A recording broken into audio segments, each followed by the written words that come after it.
அவர் பெயர் மரியா. இயல் 1. அவர் பெயர் மரியா. கப்ரியேல் எனும் வானதூதரை கடவுள் கலிலேயாவில் உள்ள நாசரேத்து எனும் ஊரிலிருந்த ஒரு கன்னியிடம் அனுப்பினார். அவர் பெயர் மரியா. லூக்கா நற்செய்தி 1ஆம் அதிகாரம் 26 முதல் 27 வரையுள்ள வசனங்கள். மனித வரலாற்றில் வாழ்ந்த பெண்களுள் மரியாவைப் போல மிக அதிகமாக போற்றப்படுபவரும் அன்புடன் வணங்கப்படுபவரும் வேறு எவரும் இல்லை என நாம் உறுதியாக கூறலாம். இயேசுவை தவிர வேறு எவரையும் விட அதிகமாக மரியாவை பற்றி பாடல்கள் புனையப்பட்டுள்ளன. பக்தி முயற்சிகள் வளர்க்கப்பட்டுள்ளன. அவர் பெயரால் இருப்பவை போல் வேறு எவருக்கும் கோவில்கள், குருசடிகள் எழுப்பப்படவில்லை, திருத்தலங்கள் அமைக்கப்படவில்லை. அவரது புகழையும் பக்தியையும் பரப்புவதற்காக தோன்றியுள்ள சபைகள், அமைப்புகள், இயக்கங்கள் போல் அதிக எண்ணிக்கையில் வேறு எவருக்கும் இல்லை.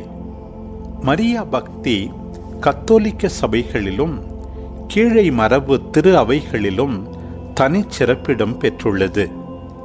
இயேசுவுக்கு அடுத்ததும் ஏனைய புனிதர்கள் அனைவரையும் விட உயர்வானதுமான இடம் அவற்றில் மரியாவுக்கு உண்டு. ஆனால் சீர்திருத்த சபைகளில் மரியா வணக்கத்திற்கு இடம் இல்லை. மரியா வணக்கத்தை தீவிரமாக விமர்சிக்கும் போக்கை இன்று அவை பெரிதும் கைவிட்டுவிட்டன என்பது உண்மைதான். எனினும் அதனை அவை ஏற்றுக்கொள்வதில்லை. பெந்தகோஸ் சபையினரோ அதனை வன்மையாக எதிர்க்கவும் கடுமையாக விமர்சிக்கவும் தவறுவதில்லை. பிற கிறிஸ்தவ சபையினர் மரியா வணக்கத்தையும் பக்தியையும் எதிர்ப்பதற்கு அவற்றில் காணப்படும் பல மிகைப்படுத்தல்களே ஒரு முக்கிய காரணம் என நாம் கருதலாம். ஏனெனில் இடைக்காலத்திலும் முக்கியமாக 2ஆம் வத்திக்கான் பொதுச் சங்கத்திற்கு முற்பட்ட காலத்திலும் கொள்கை அளவில் இல்லை எனினும் நடைமுறையில் பல வேளைகளில் மக்களுடைய வழிபாட்டிலும் வாழ்விலும் இயேசுவை விட மரியாவுக்கே முன்னிடம் தரப்பட்டது. மேலும் இயேசுவை கோபக்காரராகவும் கண்டிப்பானவராகவும், அதற்கு மாறாக மரியாவை தாயன்பும் கனிவும் கொண்டவராகவும் சித்தரிக்கும் நூல்களும் ஓவியங்களும் மறையுரைகளும் மன்றாட்டுகளும் நிறையவே இருந்தன. இதனால் மரியா வழிதான் இயேசுவிடம் செல்ல முடியும் எனும் வகையிலான படிப்பினையும் பக்தி முயற்சிகளும் பரவலாகவே காண கிடந்தன. இத்தகைய மிகைப்படுத்தல்களுக்கான காரணங்கள் பல. அவற்றுள் முக்கியமானவை 2ஆம் நூற்றாண்டிலிருந்து 5ஆம் நூற்றாண்டு வரையுள்ள காலத்தில் எழுதப்பட்ட திருமுறை சாராத நூல்களில் காண கிடக்கும் மரியா பற்றிய பக்தி கற்பனை அடிப்படையிலான பல சித்தரிப்புகள்.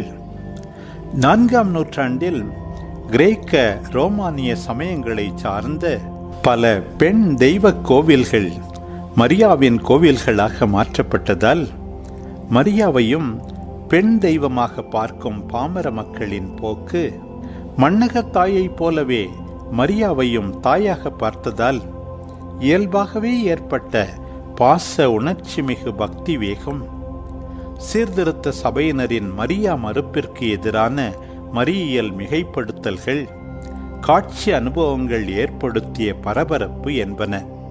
முக்கியமாக 13ஆம் நூற்றாண்டில் டன்ஸ்கோத்துஸ் என்னும் இறையியலார் தந்த தகுதியுடைமை தத்துவம் பிற்காலங்களில் புது புது மரியியல் சிந்தனைகள், சிறப்புகள், வணக்கங்கள் என்பவற்றிற்கு முக்கிய அடித்தளம் ஆயிற்று.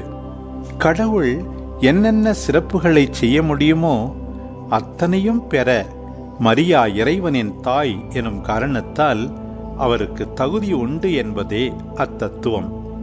அதன் அடிப்படையில் மரியாவின் பக்தர்களால் என்னென்ன அருமை பெருமைகளை, சிறப்பு பட்டங்கள், பெயர்களை, திருநாள் பக்தி முயற்சிகளை கற்பனை செய்ய முடிந்ததோ அவையெல்லாம் மரியாவுக்கு உரியவையாக இறைவனே தந்தவை என ஏற்கப்பட்டன. இவற்றின் காரணமாக விவிலியத்தில் காட்டப்படும் வரலாற்று மரியா பெரிதும் மறக்கப்பட்டு பக்தி கற்பனையாலும் காட்சி அனுபவங்களாலும் புனையப்பட்ட மரியாவின் தோற்றமே மக்கள் மனதில் பதிக்கப்பட்டிருந்தது. இத்தகைய பக்தி புனைவுகளையே பெரிதும் அடிப்படையாக கொண்டு அமைந்திருந்த மரபு சார்ந்த மரியியல் சிந்தனைகளையும் மரியா வணக்கத்தையும் சரியான நம்பிக்கையின் தளத்தில் நெறிப்படுத்த முயன்றது இரண்டாம் வத்திக்கான் பொதுச்சங்கம்.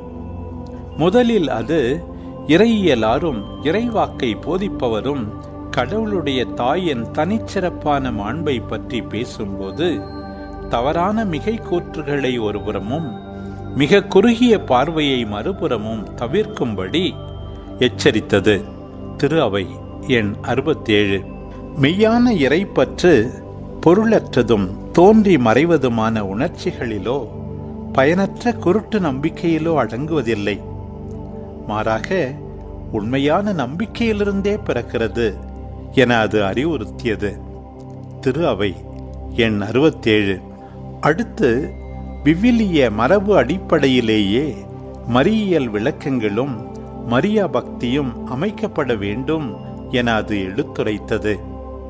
அதாவது திருமுறை சாராத நூல்களில் காண கிடக்கும் பக்தி கற்பனைகள், பெண் தெய்வங்களுக்கு உரிய பாணியில் மரியாவுக்கு கூறப்படும் சிறப்புகள் வெறும் உணர்ச்சி தேவைகளை நிறைவு செய்ய உருவாக்கப்பட்ட பக்தி முயற்சிகள், தகுதியுடைமை எனும் இறையியல் தத்துவத்தின் அடிப்படையில் மரியாவுக்கு உரியவையானவை என கற்பனை செய்து சித்தரிக்கப்படும் அருமை பெருமைகள், காட்சி அனுபவங்களில் கிடைத்த செய்திகள் என்பவை எதிர்கேள்வியின்றி ஏற்றுக்கொள்ளப்பட வேண்டியவை அல்ல. மாறாக அவை உண்மையானவையா நலமானவையா என விவிலிய மரபு அடிப்படையில் விமர்சனம் செய்தே ஏற்கப்பட வேண்டும். கிறிஸ்து மையம் என்பது மரியா பற்றிய சிந்தனைகளுக்கும் பக்தி முயற்சிகளுக்கும் இருக்க வேண்டிய இன்றியமையாத பண்பு என்பது சங்கம் தரும் முக்கிய அறிவுரை. அதாவது மரியா தலைசிறந்த நம்பிக்கையாளர், இயேசுவின் முதல் சீடர். ஏனெனில் இயேசுவே பேறு பெற்றோர் என வாழ்த்தியதற்கு ஏற்ப அவர் இறை வார்த்தையை கேட்டு அதனை ஏற்று அதை உள்ளத்தில் இருத்தி சிந்தித்து அதற்கு தம்மையே முழுமையாக அர்ப்பணித்தவர். இதுதான் மரியாவின் சிறப்புகளில் எல்லாம் முதன்மையும் முக்கியமும் ஆனது. ஏனைய சிறப்புகளுக்கெல்லாம் ஊற்றாகவும் அமைவது. மரியா திரு அவையின் மாதிரி என்பது சங்கம் வலியுறுத்தும் மூன்றாவது முக்கிய படிப்பினை. அதாவது மரியா தலைசிறந்த நம்பிக்கையாளர் என்பதால் இயேசுவின் நம்பிக்கையாளர்களின் சமூகமாகிய திரு அவைக்கு அவர் உயர் மாதிரியாக விளங்குகிறார். இதனால் மரியாவை பற்றி நாம் சொல்வதெல்லாம் ஒரு வகையில் திரு அவைக்கும் அதன் ஒவ்வொரு உறுப்பினருக்கும் பொருந்தும். ஆம், மரியாவின் பண்புகளும் பணிகளும் சிறப்பும் பெருமையும் இயேசுவின் நம்பிக்கையாளர் எனும் காரணத்தால் அவர் பெற்றவை. எனவே நம்பிக்கையாளர்களாகிய நமக்கும் அவை ஓரளவு உரியவையே. எனவே நாம் கொண்டிருக்க வேண்டிய நம்பிக்கை எத்தகையது? இயேசுவின் சீடர்களுக்கு உரிய நற்பண்புகளும் செயல்பாடுகளும் யாவை? அவற்றை நமதாக்கி வாழ்ந்தால் நாம் அடைய போகின்ற நிறைவு எத்தகையது என்பவற்றிற்கு மரியா சீரிய எடுத்துக்காட்டாக திகழ்கிறார். அவர் உங்களுக்கு சொல்வதெல்லாம் செய்யுங்கள் என்பதே கானா ஊரில் அவர் சொல்லிய செய்தி. யோவான் நற்செய்தி 2ஆம் அதிகாரம் 5வது வசனம். என்றும் அதுவே அவர் நமக்கு தரும் அழைப்பு, அறைகூவல். அதற்கு உதவினால்தான் மரியியல் சிந்தனை எதுவும் உண்மையானது, மரியா பக்தி எதுவும் பயனுள்ளது. மரியாவை மாதிரியாக கொண்ட அத்தகைய உண்மையான சீடத்துவ செயல்பாடே அவருக்கு நாம் செய்யும் முதல் மரியாதை, மிக உயரிய சிறப்பு, மிக உண்மையான வணக்கம்.